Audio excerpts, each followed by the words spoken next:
Bonjour, je m'appelle Patrick Beau et je me suis toujours demandé pourquoi on ne parlait pas directement des choses intéressantes au début d'une conversation. Parfois, on voudrait poser des questions existentielles aux gens qui nous entourent, mais comme c'est pas forcément dans les codes, on finit par parler du temps qu'il fait.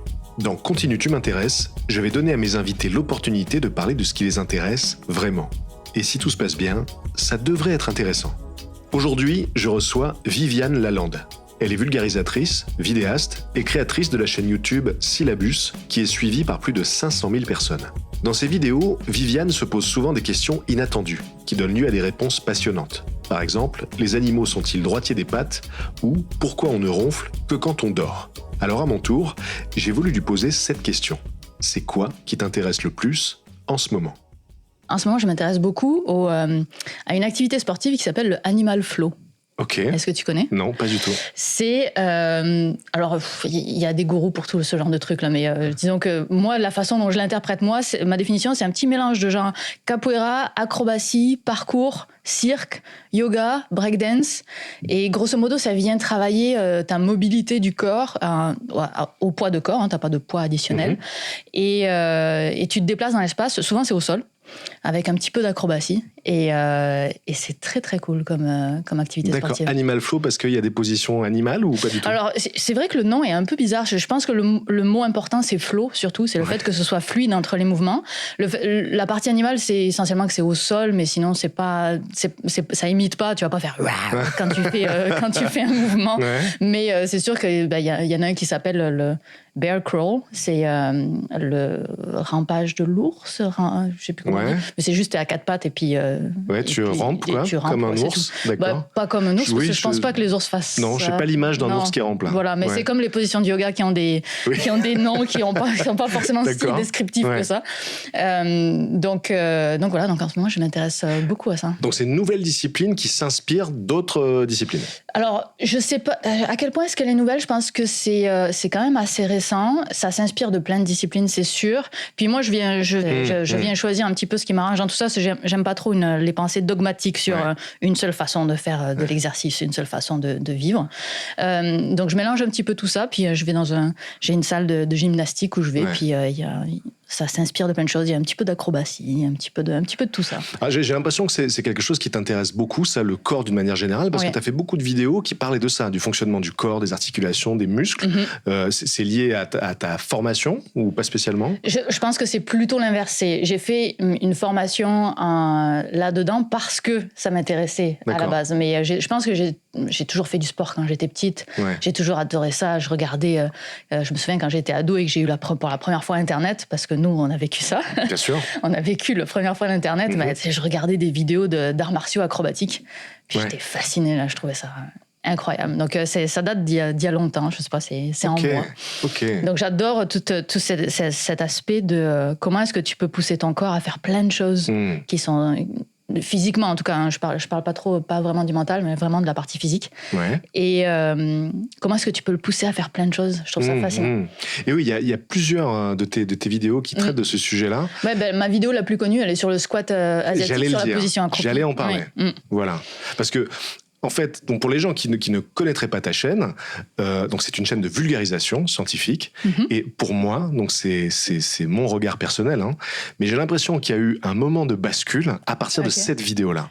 C'est-à-dire que tout à coup, j'ai l'impression qu'à partir de ce moment-là, il y a eu des questions un peu incongrues sur des trucs du quotidien qui amenaient des réponses passionnantes. Et j'ai l'impression qu'à partir de là, c'est devenu ta ligne en fait. Est-ce que je me trompe? Mais je pense juste qu'à partir de là, j'ai mieux commencer à écrire. Ah d'accord. Je pense que c'est plutôt ça, parce que ma toute première vidéo qui n'a même pas de son, c'est est-ce que l'eau gèle plus vite si elle part d'une température chaude ou d'une température froide. C'est l'effet Mpemba. Et donc, si tu veux, c'est déjà une question du quotidien. C'est un glaçon, quand tu le mets dans le congélateur, qu'est-ce qui se passe? Tu vois, c'est une question très basique. Donc, c'est vraiment, je te dirais que c'est l'ADN de ce qui est de ce qu'est Syllabus, mais j'ai pas forcément toujours su bien le mettre en avant. Alors c'est vrai, effectivement, si ça parlait de ce sujet-là, c'est un truc du quotidien, mais présenté comme ça, j'ai l'impression que ça relève davantage de la physique, tu vois. Oui. Alors que des vidéos, alors là, celle qui me vient à l'esprit, par exemple, c'est pourquoi c'est impossible de replier une notice de médicament. Oui. Là, pour moi, on est vraiment dans le cœur du quotidien. Et quand j'ai vu le titre, je me suis dit, mais oui, c'est impossible de le faire. Du vrai et syllabus. Du coup, on a envie, voilà, de connaître la réponse. Et c'est plutôt de ça que je parlais, quoi. J'ai l'impression qu'il y avait vraiment cet axe de, il y a plein de petits mystères comme ça dans la maison, dans nos vies, au quotidien, et il y a des explications parfois passionnantes derrière. Tout à fait. Ouais. Je te dirais même toujours passionnantes, du moment qu'on creuse suffisamment. Mais moi, j'ai pas l'impression de changer de ligne édito. C'est juste que le regard que chaque personne porte va être différent. Parce qu'il y a des gens qui me disent « Ah, mais ça a changé syllabus, tu fais plus ça. » Ah bon, mais si. Mais pour moi, c'est exactement la même chose. Enfin, la même chose, la même ligne, en tout cas. J'ai pas l'impression d'avoir changé de ligne du tout. Mais le regard des gens évolue. Puis moi, mon propre regard évolue aussi, évidemment. Donc, il y a des choses qui me passionnaient pas il y a 10 ans, qui me passionnent maintenant, évidemment. Donc oui, ça évolue, mais moi, j'ai toujours l'impression d'être dans cette même ligne, en tout cas. Oui, il y a une vidéo dont j'aimerais te parler, c'est celle du cintre. Oui. Parce que, en fait, quand j'ai vu, j'explique un peu le truc. Donc, on te voit mettre un cintre sur ta tête. Et ton cou fait un mouvement qui semble involontaire. Tout à fait. Et donc, moi, quand j'ai vu cette vidéo... Qui est involontaire. Il ne fait pas que sembler être involontaire, voilà, il est involontaire. Moi, quand j'ai vu l'extrait, je me suis dit, mais c'est une blague, en fait. Elle fait exprès, elle nous fait croire que c'est involontaire. Est-ce que tu l'as essayé ? Donc, du coup, j'ai évidemment essayé. Bon. Et il s'est passé un truc. Alors, ça, c'était pas aussi spectaculaire, peut-être, que dans la tienne, ou que dans la vidéo que tu montres, parce que c'est parti d'une vidéo, justement, où on voit quelqu'un chez qui c'est assez impressionnant.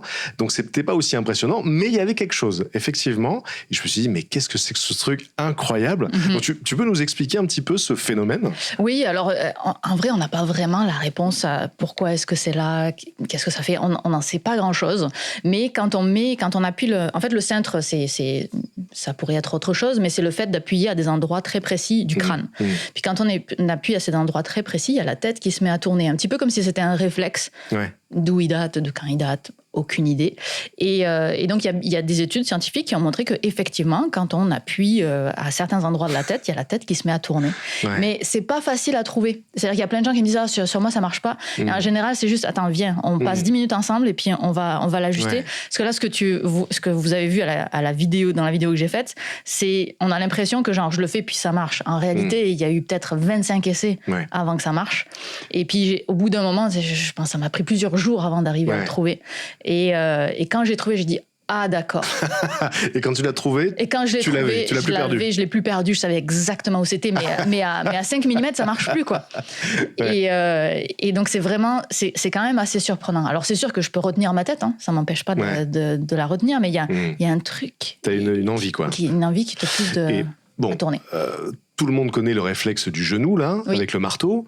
Et donc, c'est vrai qu'a priori, il n'y a pas de raison qu'il n'y ait pas d'autres réflexes de ce type. Oui, bien sûr. Je pense qu'il y en a d'autres, d'ailleurs.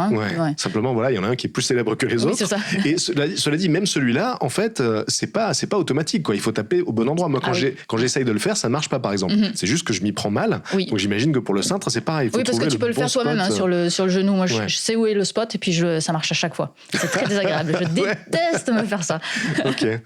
Alors, Viviane, est-ce que tu as appris quelque chose d'intéressant récemment, voilà, une info, un fait, peu importe le domaine? Je pense que le truc qui m'a le plus passionné ces derniers temps, j'en ai fait une vidéo, c'est la respiration fœtale. Ok. C'est comment est-ce qu'on respirait, nous, quand on était un fœtus. Et on avait un trou dans le cœur qui faisait en sorte qu'on était capable de bypasser, de contourner les poumons, parce que les poumons, ils servent à rien. Quand on est dans le ventre de notre mère, il n'y a pas d'air, donc ils servent à rien. Donc, on ne va pas leur envoyer énormément de sang, puisqu'il n'y a pas de sens à ça. Et puis, surtout, l'oxygène vient du placenta. Et donc, c'est incroyable de voir la réorganisation. C'est pas la réorganisation, c'est l'organisation originale. De voir l'organisation de tout le système sanguin dans le fœtus et comment, clac, quand tu nais à l'accouchement, pouf, ça devient exactement ce qu'on est, nous, comme adultes. Ouais. Et cette transition-là, elle est incroyable. À la base, je voulais faire une vidéo sur la réaction en chaîne, ce qui se passe pour qu'on passe de l'état 1 à l'état 2. Et j'ai jamais réussi à trouver les informations, parce que je pense qu'elles n'existent pas, de la réaction en chaîne, quel domino arrive après lequel. Je suis pas sûre qu'on le sache. On sait qu'il y a des changements de pression, on sait qu'il y a des changements d'hormones, on sait qu'il y a des... Mais qui est à l'origine de l'effet suivant, ça, on le sait pas encore, parce que c'est un peu difficile à étudier aussi, des fœtus.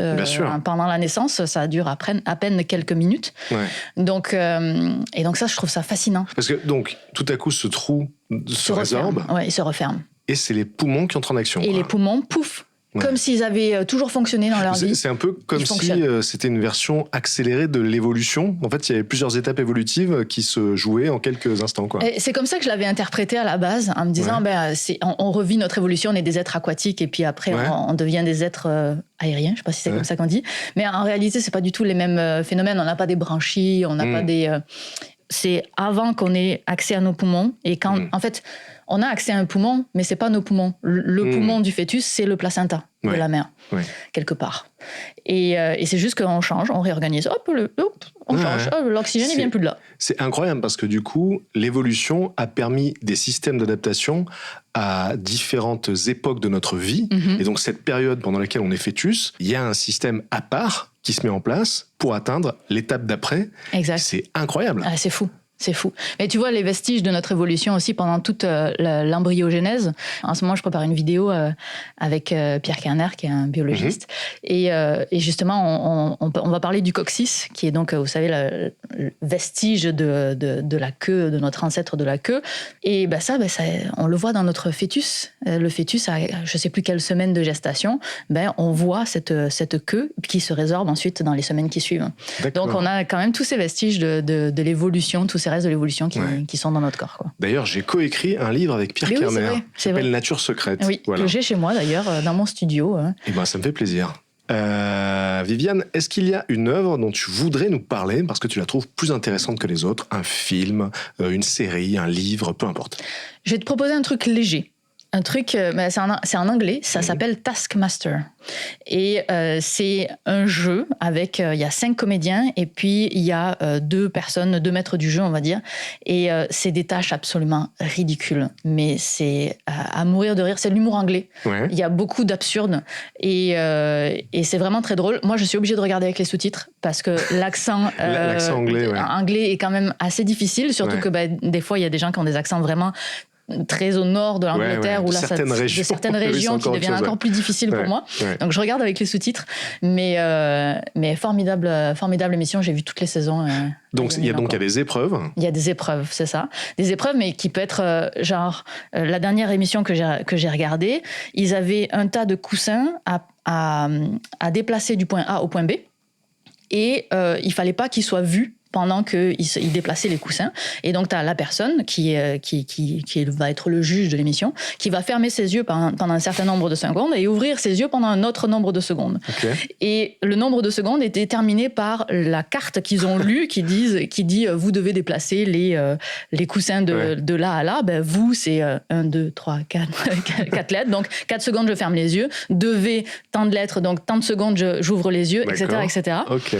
Et donc, c'est des choses... Et puis, ils essaient de contourner, d'essayer de trouver Ils laissent des trous volontairement, ou si tu passes en arrière de lui, ça fonctionne, parce que lui, il n'a pas le droit de se déplacer. Donc, c'est de voir aussi des fois comment est-ce qu'ils arrivent à contourner les règles pour arriver à leur fin.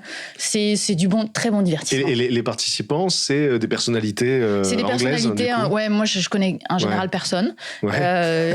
Donc, il y a eu quelques saisons où je connaissais au moins de nom les gens. Mais, souvent des humoristes. Humoristes, mais là, ils en sont à leur 19e saison, donc ils commencent un petit peu à élargir. D'accord, mais c'est un jeu qui a presque 20 ans, quoi. Oui, ça a 20 ans. Oui, d'accord. C'est énorme. Bon, j'irai jeter un œil. Est-ce que tu peux me parler d'une des expériences les plus intéressantes que tu aies vécues, Viviane ? Il y en aurait beaucoup. Je vais en choisir une parce qu'elle a pas mal forgé la personne que je suis devenue, puis aussi un petit peu la ligne éditoriale de ce qu'est Syllabus. C'est quand j'avais 14 ans, il y a eu une grosse inondation dans le village où j'habitais.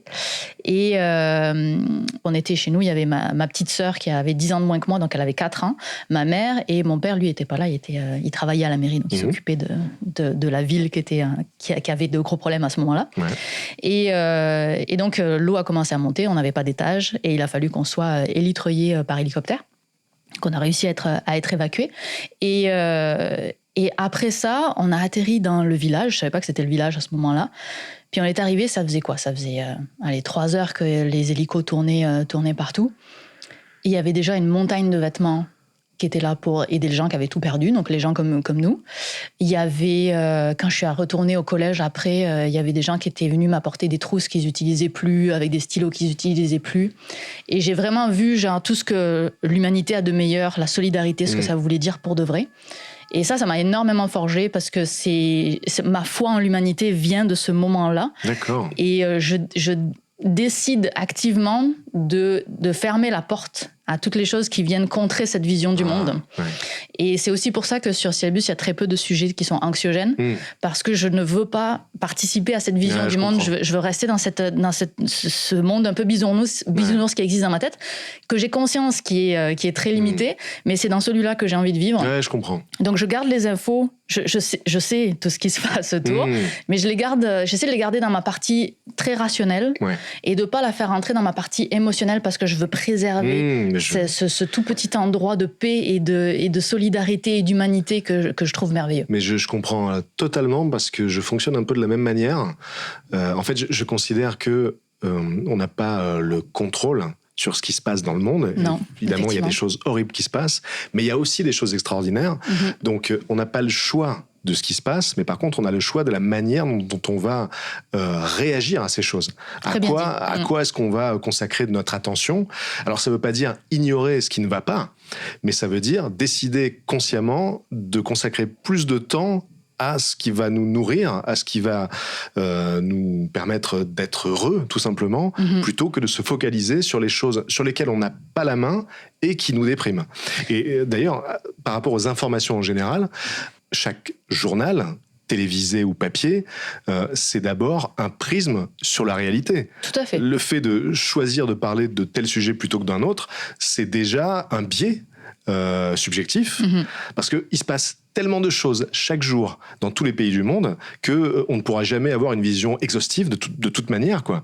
Et donc, je vois pas en quoi ce serait une vision plus juste de se consacrer au drame que de se consacrer aux choses qui te donnent de l'espoir. Exactement. Ouais. Puis, tu vois, on a eu cette question récemment parce que j'ai lancé une émission d'actualité scientifique sur ma seconde chaîne qui s'appelle C+.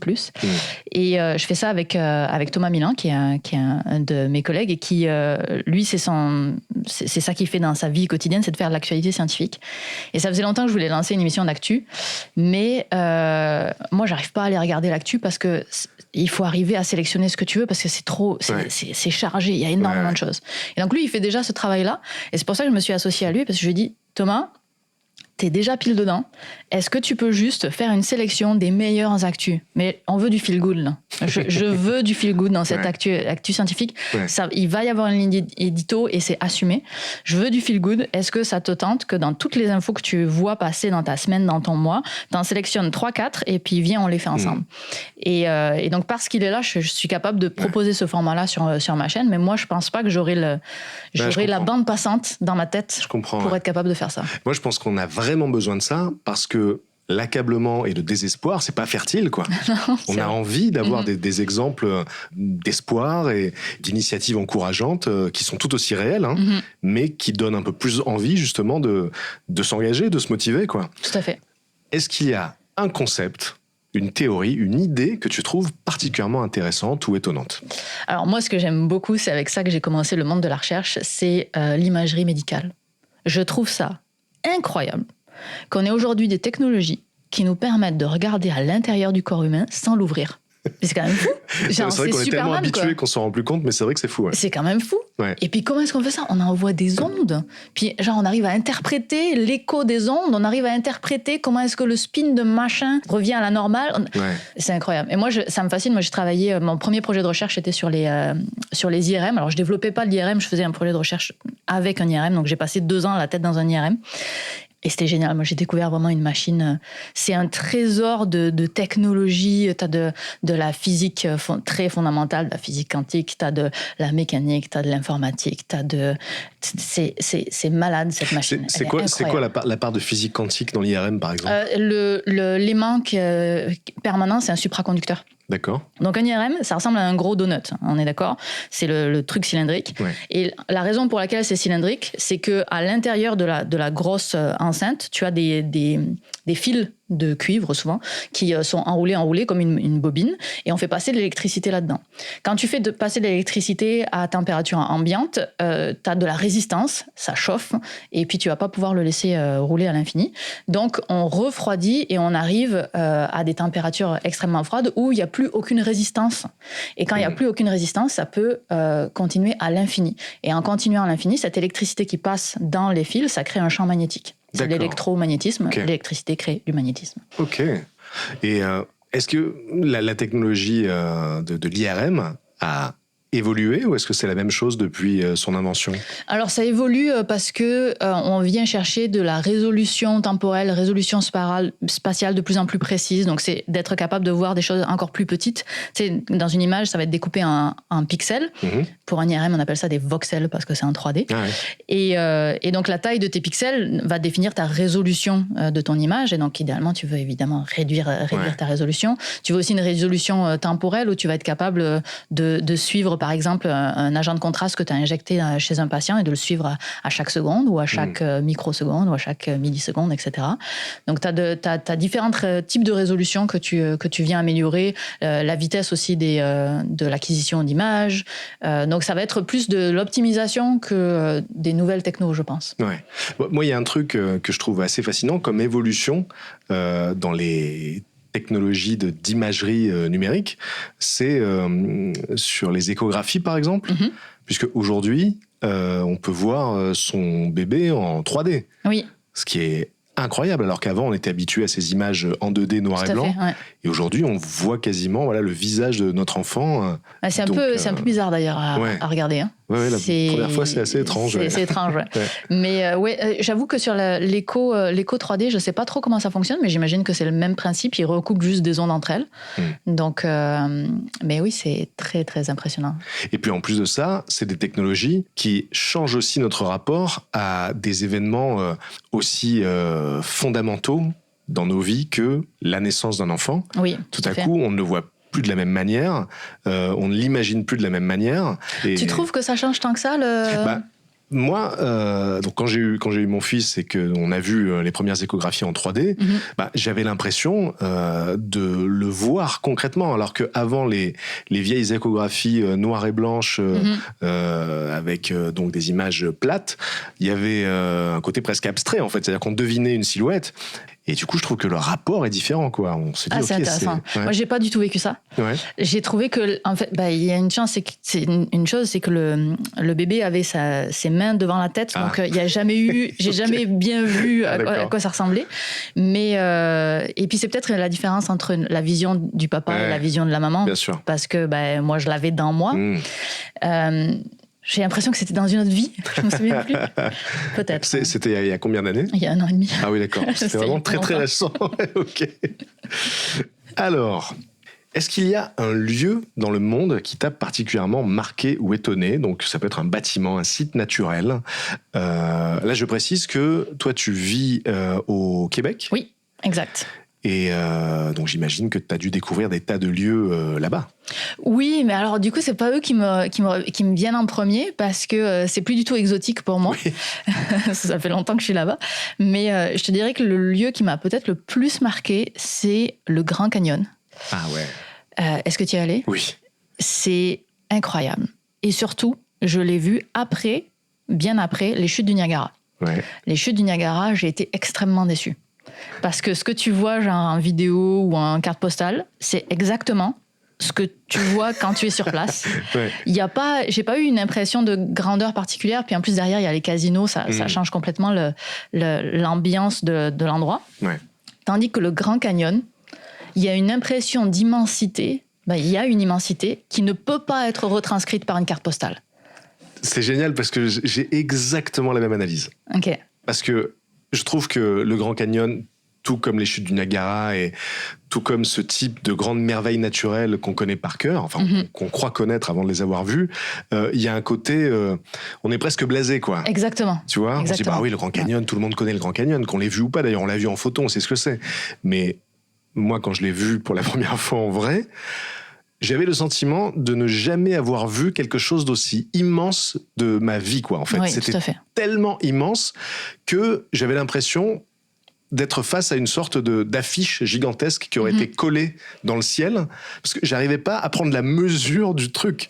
Et effectivement, comme tu le dis, aucune photo ne peut capturer ce sentiment-là. Tout à fait. Et du coup, je me dis qu'il doit sans doute y avoir des tas de lieux dans le monde pour lesquels c'est la même chose. En fait, tu peux voir des tas de photos qui sont magnifiques, mais tant que tu ne les as pas vues en vrai, que tu ne les as pas perçues avec tes yeux et que tu n'as pas ressenti cet espace, bah, tu peux pas vraiment savoir quelle est l'expérience quand on est sur place. Ouais. Exactement. Ouais. Puis j'avais cette impression, qui m'arrive très rarement, que j'étais devant un paysage. Et donc, on est descendu dans le Grand Canyon, on a randonné pendant, 6 heures, une grosse rando quand même. Et à chaque fois que je regardais le paysage, j'avais l'impression que je le découvrais à chaque fois. Parce que c'était tellement grand, il y avait tellement de choses à voir que j'avais jamais fini de le regarder. Alors que d'habitude, quand je fais une rando ailleurs, c'est comme, ah oui, il y a un arbre, c'est joli, une petite rivière par ici. Mais le Grand Canyon, c'était incroyable. Et puis, ce qui est super, je trouve, c'est qu'il y a eu un respect total du site, parce qu'ils n'ont rien rajouté, il n'y a même pas de barrière. Oui, c'est vrai. Et ça, c'est quand même vachement bien. Ils ont rajouté des points d'eau, ouais. et ça, c'est bien. Oui. Parce que j'y étais en juillet. Il fait très chaud. C'était terrible la chaleur. Mais oui, ils ont rajouté des points d'eau quand même. Mais alors, il me semble que quand j'y étais, j'avais lu la citation d'un président américain, alors je ne sais plus lequel c'est, du coup, je crois que c'est Teddy Roosevelt, qui avait dit surtout ne rajoutez rien, ce serait en trop. Voilà. Et c'est vrai, quoi. C'est très beau. On a envie que ça reste en l'état. Alors que les chutes du Niagara, comme tu le disais, il y a des tas de casinos, de bâtiments, de bars derrière. Enfin, c'est défiguré, quoi. C'est complètement. Et je pense vraiment que la présence des casinos qui sont en arrière, même s'ils sont pas dans ton champ de vision, parce qu'ils sont littéralement derrière toi, ça change complètement ton expérience. Complètement. Tout d'un coup, tu viens plus voir un site naturel. Ouais, exactement. Puis t'as tous les énormes bateaux en bas, avec tous les touristes avec leur poncho jaune ou transparent selon la compagnie avec laquelle ils sont. Il y a un truc avec le... C'est pas assez grand pour qu'il y ait autant de gens, en fait, finalement. Et est-ce que t'as visité aussi des parcs nationaux au Canada ? Ah oui, plein, tout le temps, oui. Parce que moi, il y en a un que je rêve de voir, c'est celui de Banff. Ah oui, ce côté-là, d'accord. Avec le lac Moraine. Ah, Moraine, ouais. J'y suis jamais allée. Ouais. Alors voilà, justement, sur les photos, c'est féerique. Il y a ce bleu incroyable avec les montagnes, là. Ça, c'est vraiment un site que je rêve de voir, quoi. Ouais. Mais donc, t'en as vu d'autres. Du coup, t'as pas vu celui-là, mais non, j'ai pas vu celui-là. J'en ai vu beaucoup d'autres. Donc, au Québec, il y en a plein. J'en ai vu aussi au nord de Vancouver. Où c'est magnifique. C'est vraiment magnifique. Mais dans la région de Banff, là, ce que tu cites, ça, j'y suis encore jamais allée. C'est un petit budget de s'y rendre. Ah ouais. J'espère que ton podcast va bien marcher. D'accord, mec. On croise les doigts. Alors, est-ce qu'il y a une histoire vraie qui te fascine, qui te captive, dont tu pourrais nous parler ? Je suis pas vraiment le public pour ce genre de choses-là, mais il y a quand même une histoire que j'ai vécue, qui me fascine vraiment. Je devais avoir, 16, 17 ans, quelque chose comme ça, et on était allés dans une église pour voir un spectacle de gospel à Narbonne, dans la ville où j'ai grandi. Et dans cette salle, je vois rentrer tous les gens, puis c'est que des têtes blanches, beaucoup de déambulateurs. Vraiment, je fais baisser la moyenne d'âge de façon extrêmement significative. Donc c'est vraiment, je suis pas à ma place, c'est clairement pas fait pour moi. Mais il y a donc voilà beaucoup de personnes très très très âgées. Puis le spectacle de gospel commence. Et là, il y a un engouement, il y a quelque chose qui se produit avec la musique, où toutes les personnes qui sont âgées, elles dansent. Le déambulateur, là, on n'en parle même plus. Il est même plus utilisé. Tout le monde est debout. Tout le monde est en train de danser, de taper dans les mains, de chanter en même temps que la chanteuse. C'est incroyable la communion qui se fait à ce moment-là autour de la musique. Et je trouve ça assez fascinant comment on peut faire porter les gens, même des gens qui sont en souffrance, parce que j'imagine que quand tu as un déambulateur, tu es quand même un peu en souffrance.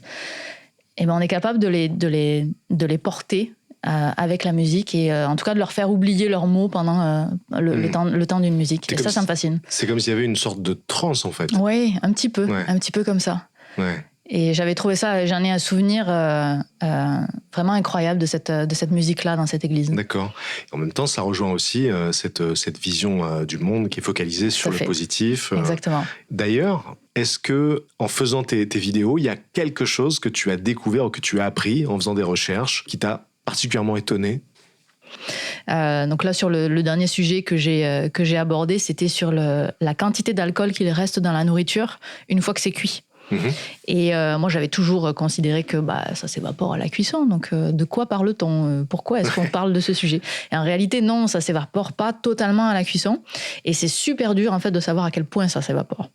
Et donc, ça m'a vraiment fasciné de voir à quel point on n'avait pas la réponse, en fait. Et c'est pas acté. Je peux pas te dire combien d'alcool il reste dans un plat après la cuisson. D'accord. Parce qu'il y a trop de paramètres et que la recherche ça intéresse pas tant de gens que ça.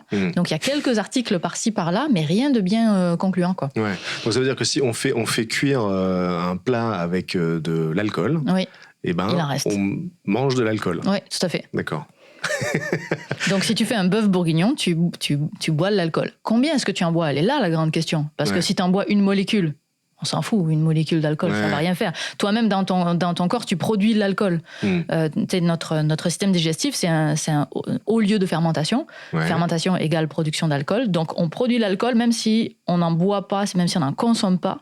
Nous, il y a de l'alcool en nous. Éthanol endogène, c'est comme ça que ça s'appelle si jamais vous voulez faire vos recherches. Attends, c'est éthanol endogène. C'est super intéressant, ça. Éthanol endogène. Donc, on produit de l'alcool, mais est-ce qu'on pourrait, d'une certaine manière, le consommer? Est-ce qu'on peut être ivre de notre propre alcool? Ben non, parce que du coup, c'est ta base. Ouais. Du coup, c'est... Ah oui. C'est toi, en fait, t'es déjà... ivre de ce qui vient s'ajouter à cet alcool. Ah, d'accord. Okay. Donc non, tu vas pas être ivre de ton... quoique, non, je dis ça. Tu me rappelles quelque chose que j'avais oublié dans mes recherches. Mais il y a des personnes qui souffrent, je me souviens plus du nom de la maladie, mais qui deviennent trop alcoolisées à cause du propre éthanol endogène qu'ils produisent. Incroyable. Donc il y a une maladie, j'ai plus le nom là en tête, mais qui est comme ça. Donc ce serait comme une sorte d'alcoolisme endogène, quoi. Exactement. Mais c'est fou. Ah ouais, c'est assez incroyable. Et ma question suivante, c'est, en appuyant sur un bouton, tu peux avoir toutes les connaissances dans un domaine de ton choix. Qu'est-ce que ce serait? Je vais choisir un domaine qui ne m'intéresse pas du tout, mais qui serait très pratique. Par exemple, tout connaître de la finance ou de la politique ou de l'histoire sont des domaines où moi, j'ai pas d'intérêt personnel à aller chercher. Et donc, si ça pouvait arriver, si ça pouvait être téléchargé dans mon cerveau directement, ce serait pratique. Ce serait vraiment pratique. Mais j'ai aucun intérêt à aller chercher des choses qui m'intéressent à aller chercher parce que c'est un plaisir pour moi d'aller chercher de l'information. Donc, je ne veux surtout pas aller découvrir tous les mystères des choses qui m'intéressent ou toutes les facettes des choses qui m'intéressent parce que le processus de découverte est plus intéressant que la réponse elle-même. Je vois. Tandis que pour ce qui est la finance, la politique, tout ça, le processus de recherche ne m'intéresse pas du tout. Et donc, mais par contre, avoir l'information finale de qu'est-ce qu'il faut faire, pour qui est-ce que je dois voter, etc. Ça, en fait, ce serait tous les trucs qui t'ennuient, en fait, t'aimerais pouvoir les assimiler sans effort. Exactement. Ce serait vraiment pratique. Du coup, toi qui es très pragmatique, très ancré dans le réel, est-ce qu'il y a un truc que tu crois avec quasi-certitude sans avoir de preuves? Alors, il y a un truc auquel je crois avec quasi-certitude et où j'ai la preuve que c'est pas vrai. Ok, qu'est-ce que c'est? C'est le fait que quand on est soumis à une situation d'urgence, on va être capable de déployer un effort physique phénoménal. Et donc, j'ai la preuve que ça ne fonctionne pas, en tout cas avec n égale 1, un cas. C'est donc, je t'avais raconté l'inondation que j'ai vécue. Pour être récupéré par l'hélicoptère qui est venu nous élitreiller, il a quand même fallu qu'on arrive à passer depuis la cuisine jusqu'au toit de la maison. Et donc là, il y avait une traction à faire sur le toit de la maison. Il fallait être capable de se hisser depuis la fenêtre et de se tirer jusque sur le toit. Et moi, donc j'avais 14 ans et j'avais déjà cette croyance à ce moment-là. Je me disais, pas besoin de développer tant de force que ça, parce que dans un moment critique, vital, évidemment que je vais décupler la force qu'il faut. Il y aura aucun problème. Ben non, j'ai pas réussi du tout. Donc on a empilé le frigo avec la table et puis j'ai réussi à me hisser parce que voilà, je me suis créé des marches, puis ma mère qui me poussait, etc. Mais j'ai jamais réussi à faire une traction, alors que c'était une situation de vie ou de mort. Alors pas dans la minute, mais peut-être on le savait pas, mais peut-être dans la prochaine heure, tu vois. Et j'ai pas réussi. Là, j'étais déçue. Ça veut dire que la force nécessaire n'a pas été déployée par ta peur et par ton instinct de survie. Alors peut-être que j'ai pas eu assez peur. C'est peut-être ça. Alors c'est ça ma question. Est-ce que c'est juste que j'ai pas eu assez peur ? Ou peut-être que la force maximale qui était à ta disposition à ce moment-là n'était pas suffisante pour faire une traction. Je pense que c'est ça le problème, parce que c'est sûr que sous l'adrénaline ou sous le stress, tu peux aller un tout petit peu au-delà de ta limite que tu fais en entraînement. C'est d'ailleurs pour ça qu'on a encore des compétitions sportives, sinon ce serait pas intéressant. Mais aller un petit peu au-delà ou aller au triple de ce que tu fais d'habitude, il y a une marge, quoi. Donc les histoires de mères de famille qui soulèvent une voiture pour sauver leurs enfants, ça tu n'y crois pas ? Si, parce que soulever une voiture, c'est pas si difficile. Ah. Je pense. C'est intéressant parce que du coup, c'est une autre croyance qui, je pense, devrait être mise à l'épreuve. Alors, ça dépend de la voiture, évidemment. Mais on s'entend que tu utilises un bras de levier, tu vas garder toujours 2 roues au sol. Donc, en réalité, si la voiture est assez longue et qu'elle n'est pas trop lourde non plus, tu peux avoir un bras de levier qui est assez intéressant. Et une maman, ça porte beaucoup son enfant et ça a beaucoup plus de force que ce qu'on pense. Et peut-être que c'est différent si on essaie de porter le côté moteur que le côté coffre. Exactement. Sans doute. Tout à fait. D'accord. Donc je pense que c'est difficile de soulever une voiture. Je suis complètement d'accord là-dessus. Mais je suis pas sûre que ce soit tellement plus difficile que ce qu'on imagine. Quel est le dernier truc sur lequel tu as changé d'avis ou remis en question ? Ça m'embête de le remettre en question, mais ça fait plusieurs années que j'y pense et qu'il faut quand même que je le remette en question. C'est le fait que la science ou la recherche n'est pas politique. C'est un idéal. C'est ça qu'on voudrait. On ne voudrait pas que la science soit influencée par la politique. Le fait est que les deux sont indissociables, ne serait-ce que parce que la science est financée par les budgets publics. Bien sûr. Puis on le voit avec ce qui se passe avec Trump aux États-Unis, qui vient d'interdire tout un tas de recherches qui a licencié énormément de personnes. Donc évidemment que la recherche est politique. Mais dans un monde démocratique où la politique est du côté de la science, on a l'impression que la science n'est pas politique. Mais dès que le gouvernement change et n'est plus de ce côté-là, et n'a plus besoin de preuves ou de faits pour prendre ses décisions, et qui prend ses décisions à partir d'autre chose, c'est là que en fait la science devient politique. Donc quand les deux s'accordent, on a l'impression qu'ils sont pas liés, mais quand ils s'accordent plus, c'est là qu'on se rend compte à quel point ils sont liés. Je crois que c'est Étienne Klein qui disait il y a pas longtemps que quand il y a une connaissance scientifique inoffensive pour le pouvoir, elle n'est pas remise en cause. Par contre, si elle le dérange, comme dans le cas par exemple de la science du climat, alors là, on préfère ne plus la financer. Bien sûr. Et toi qui vis au Canada, du coup, comment est vécue par les gens la situation par rapport à Trump qui veut annexer le Canada ? On est dans un délire total. Comment les gens vivent ça ? Mal, très mal. Non, c'est difficile parce que tu ne sais pas sur quel pied danser. Est-ce que cette fois-ci c'est vrai ce qu'il dit, ou est-ce que c'est encore une de ses lubies, tu vois. Donc c'est très difficile de savoir sur quel pied danser. J'ai fait une chronique à la radio, il venait juste d'être élu, ou pas loin, et la personne, l'animatrice me dit et alors, qu'est-ce qu'il faut penser si jamais on se fait annexer ? Je sais même plus sûre. Ah oui, ça parlait du système métrique. Et elle me disait, est-ce que vous pensez si on se fait annexer qu'on reviendra au système impérial des États-Unis ? Je suis comme, mais j'espère que la question ne se pose pas. Et puis c'est en sortant de cette émission de radio que je me suis dit, mon Dieu, mais est-ce que la question se pose pour de vrai ? Donc je pense qu'on est tous très perturbés par ça. On espère tous que c'est une blague et que c'est un move politique, que c'est un move de négociation en réalité. Mais ça fait peur, quoi. Ça fait peur. Puis il y a un gros... il n'y a plus personne qui va oser... Pas plus personne, c'est pas vrai, mais je connais pas grand monde qui va volontairement aller en vacances aux États-Unis. Les États-Unis, c'est à 1 heure de Montréal. Hein. Ouais. C'est facile d'y aller. Puis il y a un boycott des produits aussi. Un boycott des produits. Moi, j'achète plus rien des États-Unis. Moi, je fais des exceptions quand même parce que les fruits et les légumes, je suis pas sûre que ce soit bien mieux de les faire venir de Séville que de les faire venir de Floride, quoi. Mais pas facile. Ouais. Pas facile. En fait, j'ai l'impression qu'il se passe un truc qui était inimaginable il y a encore 1 an, en fait. C'est de la science-fiction. Et effectivement, comme tu le disais, à chaque déclaration de ce genre, on espère juste que c'est un de ces nouveaux délires et qu'il va passer à autre chose. Mais on n'est pas certain, quoi. Mais et c'est aussi le cas avec le Groenland, parce qu'il a encore répété qu'il comptait vraiment annexer le Groenland d'une manière ou d'une autre et qu'il n'excluait pas la force. Donc, on a l'impression d'être revenu à une sorte de politique expansionniste qui date du siècle dernier, en fait. C'est un truc de pouvoir, quoi. Ouais. C'est un truc de pouvoir. Mais il est en train de plonger le pays. Ça va être très dur pour ce pays-là de s'en remettre une fois qu'il sera plus là, parce qu'il y aura bien un jour où il sera plus là. Tu peux proposer une nouvelle règle ou norme dans une société test pour voir l'impact que ça a sur la vie des gens. Qu'est-ce que tu instaures ? Alors, qu'est-ce qui se passerait si un gouvernement prenait un gouvernement où même les citoyens, tous, on prenait que des décisions qui sont scientifiquement prouvées. Qu'est-ce qui se passerait ? Et je pense que ce serait pas mal le chaos. T'as un exemple en tête ? Si, par exemple, prenons le climat. C'est-à-dire que tu vas avoir c'est ce qui est d'ailleurs un petit peu le problème. Tu vas avoir des recherches qui montrent que il faut arrêter telle émission de gaz à effet de serre, mais tu vas avoir des recherches en sciences humaines et sociales qui vont te parler de l'acceptabilité sociale d'arrêter d'utiliser les voitures et comment est-ce que tu fais pour que ta population suive l'arrêt de telle activité.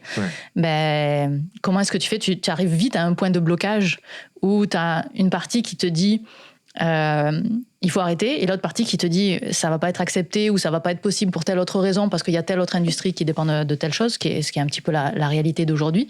Et donc je pense qu'on serait vite dans une situation de blocage, mais on aurait tout d'un coup des tas de financements pour la recherche. Oui. Parce qu'on aurait besoin de réponses. Ouais, bien sûr. Donc ça, ce serait cool. Ce serait super intéressant de voir si, du coup, on censure certaines recherches parce qu'on s'aperçoit que ça créerait le chaos social. C'est ça. Et on arriverait finalement à la situation actuelle. Mais peut-être dans ta vie quotidienne, qu'est-ce que ça changerait si tu faisais que des choses qui sont prouvées scientifiquement ? Est-ce que ça change ce que tu manges ?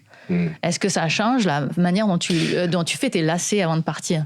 Est-ce que ça change à quelle heure est-ce que tu prends ta douche ? Oui, parce que ça, c'est un bon exemple, parce qu'on sait qu'il y a des tas de manières optimales de faire ses lacets, bien plus pratiques et bien plus solides que la façon classique, mais globalement, on continue à faire les mêmes lacets parce qu'on a l'habitude, enfin moi en tout cas, parce qu'on a l'habitude. Et pour ce qui est de certaines habitudes dangereuses, comme le simple fait de fumer ou de boire de l'alcool, on voit bien que malgré toutes les preuves et toutes les études qui montrent que c'est un cauchemar sur le plan de la santé, ça n'arrête pas les gens de s'y mettre. Donc oui, est-ce que ça changerait quelque chose finalement ? On peut se poser la question. T'imagines, on enlèverait tout l'alcool, on enlèverait nos téléphones, ce serait fini là, il n'y aurait plus de scroll infini parce que ça fait du mal à notre cerveau. Qu'est-ce qui resterait ? C'est ça la vraie question. Qu'est-ce qui resterait ? Qu'est-ce qui, aux yeux de la science, est totalement safe pour nous ? Qu'est-ce qui n'a pas de conséquences sur nous ? Mais ça pose aussi une question philosophique, tu vois. Est-ce qu'on déciderait d'avoir ce genre de vie-là ? Exactement. De ne faire que des choses qui sont sans aucun danger, sans aucune conséquence sur notre santé, etc. Et qu'est-ce qu'on fait quand on n'a pas la réponse ? Est-ce qu'on s'interdit de faire des choses par principe de précaution ? Ou est-ce qu'on fait les choses en attente d'avoir une réponse ?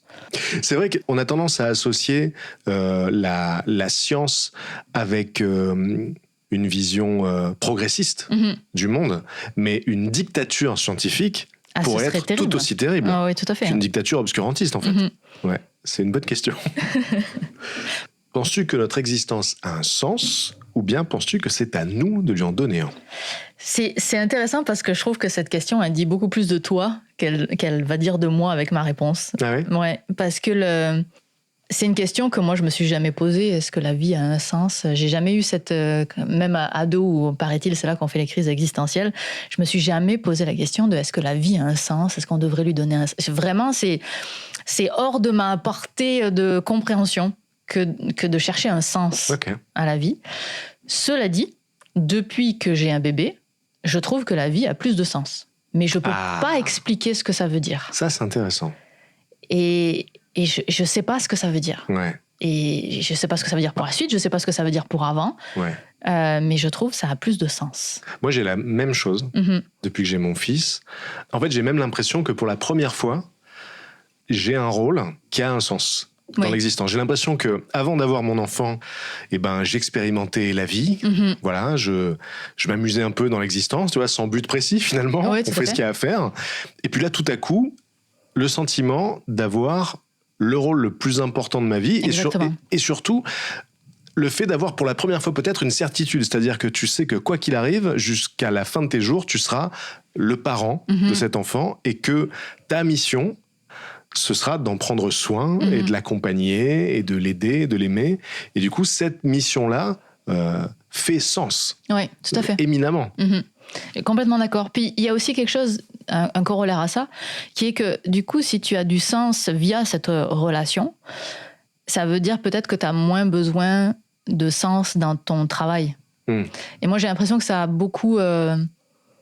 j'ai plus besoin de prouver grand-chose. J'ai aussi eu tard mon bébé, donc je suis assez avancée aussi dans ma réflexion. Mais ça aurait peut-être été différent si je l'avais eu à 25 ans. Mais j'ai l'impression que j'ai plus grand-chose à prouver en termes professionnels, et donc maintenant je peux juste jouer. Je peux juste faire ce que je sais faire. Et j'ai beaucoup moins besoin de la validation des autres parce que en fait j'ai déjà du sens ailleurs. Je comprends, ouais. Je ne sais pas si ce sentiment va rester parce qu'il est encore tout petit, 1 an et demi. Ouais. Mais pour l'instant, j'ai cette impression. Mais c'est sûr, de toute façon, il y a un changement de priorité quand tu as un enfant. Et donc, c'est ça a changé un petit peu la direction dans laquelle tu regardes, quoi. Et puis, évidemment, on relativise tout le reste. On se dit qu'à partir du moment où l'enfant va bien, c'est OK. Exactement. Le reste, c'est moins grave, quoi. Donc, on change de perspective, sur le reste. Et c'est intéressant de voir comment un petit être qui s'ajoute vient changer des choses que tu n'aurais pas imaginées, quoi. Alors, je voudrais juste faire une précision parce que je me rends compte que parmi les gens qui nous écoutent, évidemment, il y a plein de gens qui n'ont pas d'enfants et qui risquent de prendre ma réponse comme une sorte de déni de sens de la vie quand on n'a pas d'enfant. Et en fait... Avant d'avoir un enfant, ce que je faisais avait du sens pour moi, évidemment. Mais là, disons qu'il y a le sentiment, pour la première fois, d'avoir un rôle dont on sait que il est définitif, en fait. Alors que toutes les autres choses dans la vie, avant d'avoir un enfant, on ne sait pas si elles vont durer ou non. C'est vrai des relations amoureuses, c'est vrai des relations amicales, c'est vrai de ton travail, c'est vrai de tout, en fait. On n'est sûr de rien. On ne sait pas si on voudra faire le même boulot dans 1 an, dans 10 ans, etc., si on sera avec la même personne. Mais quand on a un enfant, il y a tout à coup une certitude qui s'installe. C'est-à-dire que quoi qu'il arrive, on restera le papa ou la maman de cet enfant et on aura la même responsabilité, les mêmes devoir vis-à-vis de cet enfant, et c'est plutôt ça que je voulais dire, quoi. Il y a un truc de certitude, c'est-à-dire tout le reste, je peux en douter, mais ça au moins, je sais que ça ne changera pas, quoi. Ouais, tout à fait. Je l'avais jamais formulé avec cette vision de certitude. C'est intéressant. Et à ton avis, d'ailleurs, quel sera le moment le plus intéressant de ce podcast ? J'espère que ce sera des moments différents pour chaque personne et que chacun y aura trouvé un compte un petit peu différent. Certains qui auraient été intéressés par la respiration fœtale, d'autres qui auront été intéressés par... de quoi a-t-on parlé ? L'alcool dans la nourriture. Et de l'éthanol intérieur. Éthanol endogène. Endogène, c'est quand même incroyable. C'est dommage que je n'ai pas le nom de la maladie en tête, mais oui, il y a vraiment une maladie là-dessus. Et, on a parlé du Grand Canyon aussi. On a parlé de beaucoup de choses. Ça donne des envies de voyage. En parlant du Grand Canyon, voir un volcan en éruption aussi, ça fait partie des choses qui ont été où tu peux les regarder à l'infini. T'as vu lequel ? À Hawaï. C'était une toute petite éruption quand j'y étais. C'était il y a quelques années déjà, mais c'est magnifique. T'es proche du cratère ? Non, t'es jamais proche. Ouais.